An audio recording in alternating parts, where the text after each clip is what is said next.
Hi guys, I'm Andy. Welcome back to Backpacking UK, the YouTube channel that's all about hiking, backpacking and wild camping. Right, today I've got a fantastic group test for you today. This is all my 2024-2025 hiking gear. So I've got hiking shoes, hiking boots, got trail runners, gravel runners. They all differ in price and features. But what I'm going to do today, I'm going to go through each one, tell you a little bit about each one and the benefits and the drawbacks. But this is the third group test I've done. If you're interested in the other ones, which are still relevant, I'll link them at the end of this video and put the links in the description as well. But first of all, the big thing I've learnt this year is there's no one does all. And it's also really important, and I just hope people can just accept it, that I think different footwear suits different people and their requirements, and also like the terrain and the weather conditions as well. So first up are the Salomon X Ultra 360 mid hiking boots. Now these sit just below the X Ultra 4s, but they still got plenty of features. Got a lot of protection, gusseted tongue, Gore-Tex lining, the Contour grip grips are like a mid height. The Ortholite insole is unbelievably comfy. Just as a rule really, they're a pleasure to wear. They're really, really nice and comfy. What I would say with these, if you're going on particularly rocky and stony terrain over long distances, with Salomon, just go up half a size. You'll definitely need to do that. But yeah, super comfy, medium level of grip. Definitely recommend these. Next up, I've got the Columbia Konos TRS. Now these cost £90. They're sort of like a trail runner. They've got no protection whatsoever, not really. A tiny, tiny little bit over the front, but it's mesh. There's no membrane. They're certainly not waterproof. They weigh in at 290 grams, but these have been an absolute pleasure to wear this year. They've got very, very little tread left. The tread is unbelievable. The wet grip, the grip on wet rocks is fantastic.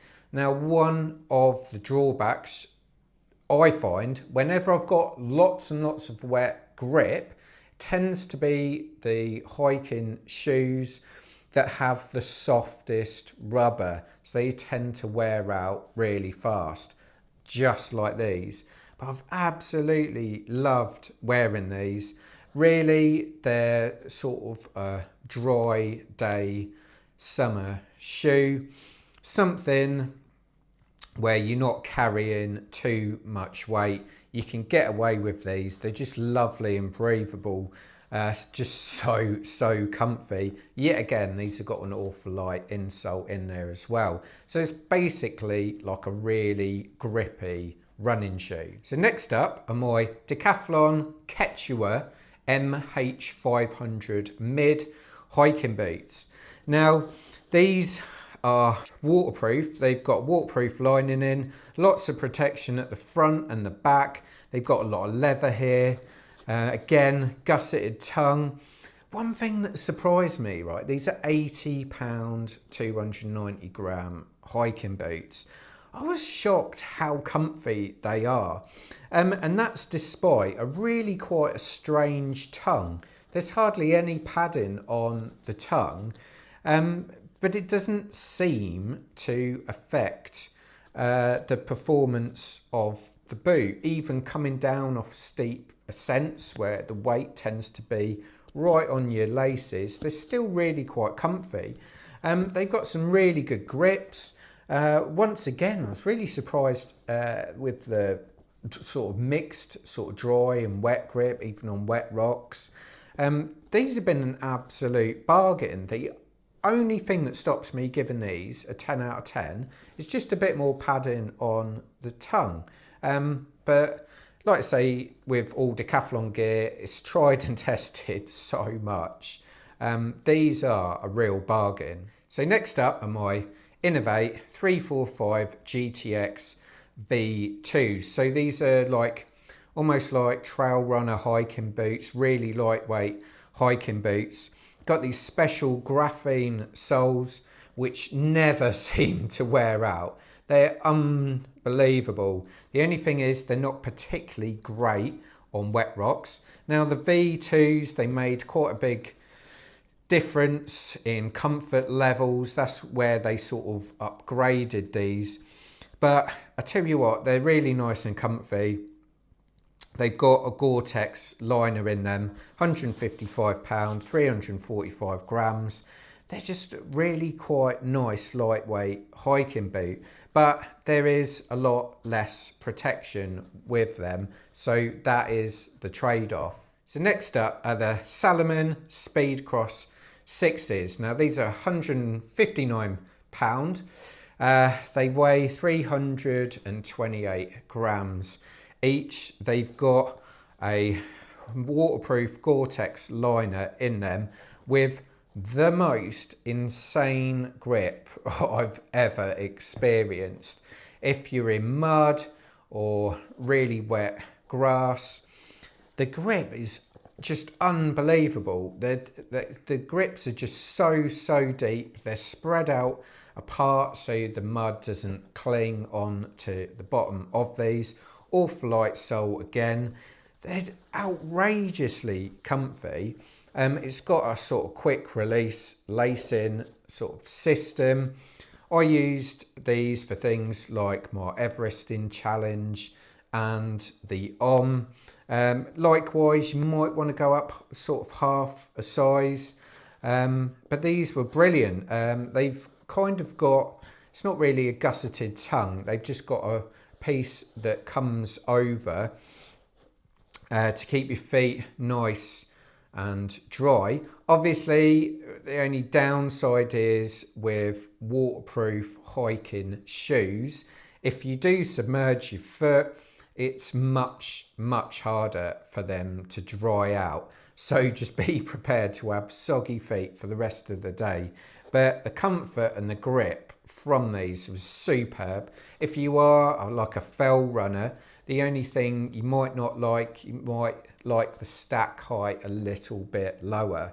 But I'll be wearing these again for sure. So next up are my Inov-8 Parkclaw G 280s.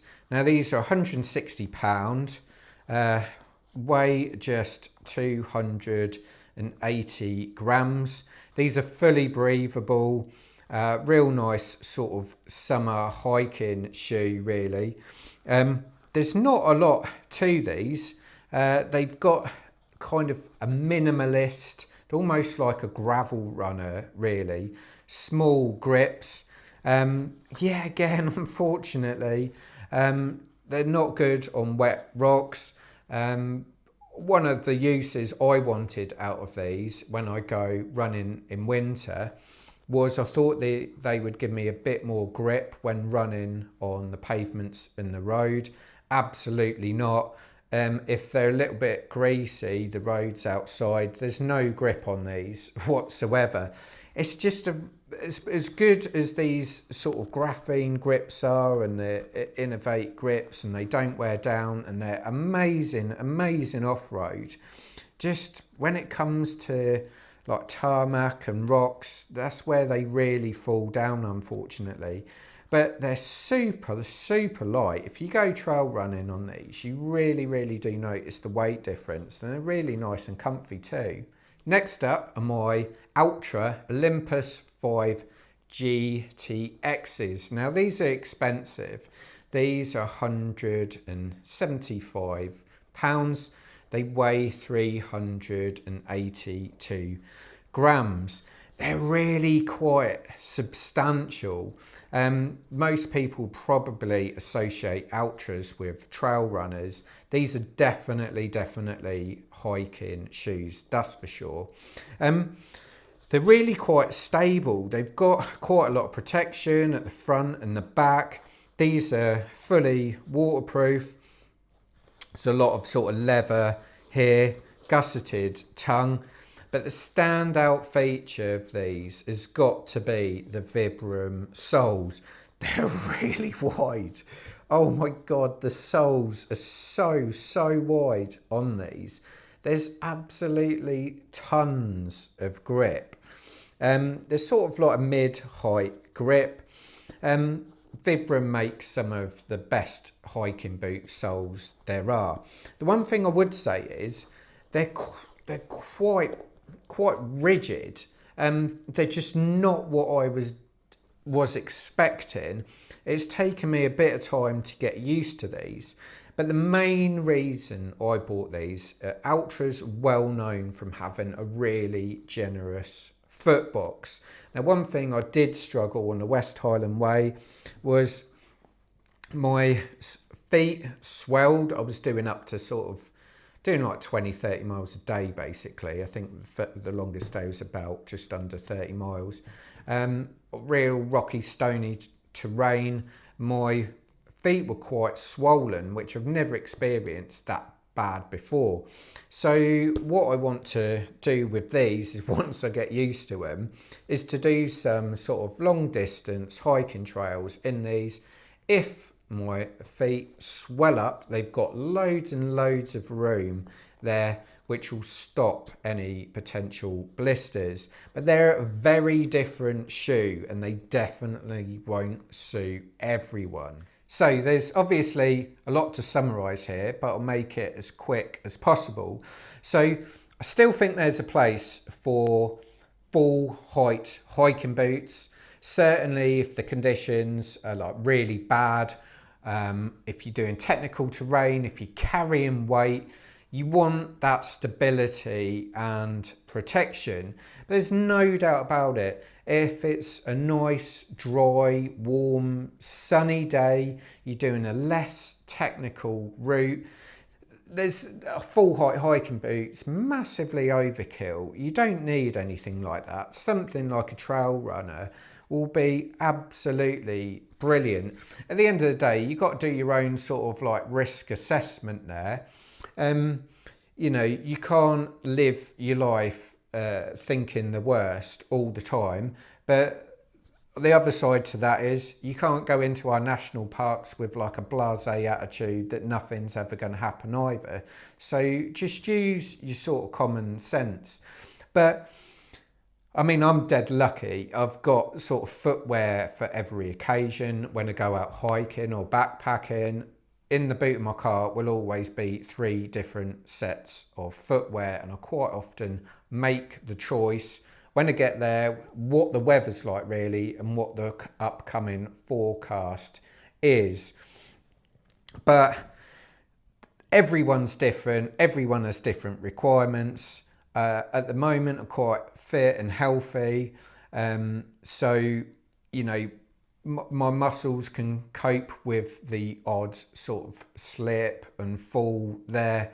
But certainly if I'm carrying weight, I want something with support and stability. If I'm not, I'll go the complete opposite. And I'm certainly quite happy doing that. But I'll put links to all these in the description. Be nice to know what you are wearing as well. If you've got your favourite sort of hiking shoe, stick it in the comments section. That will really help other people. But check out my previous hiking boot reviews because they're still very relevant, and I hope to see you hiking soon. Cheers.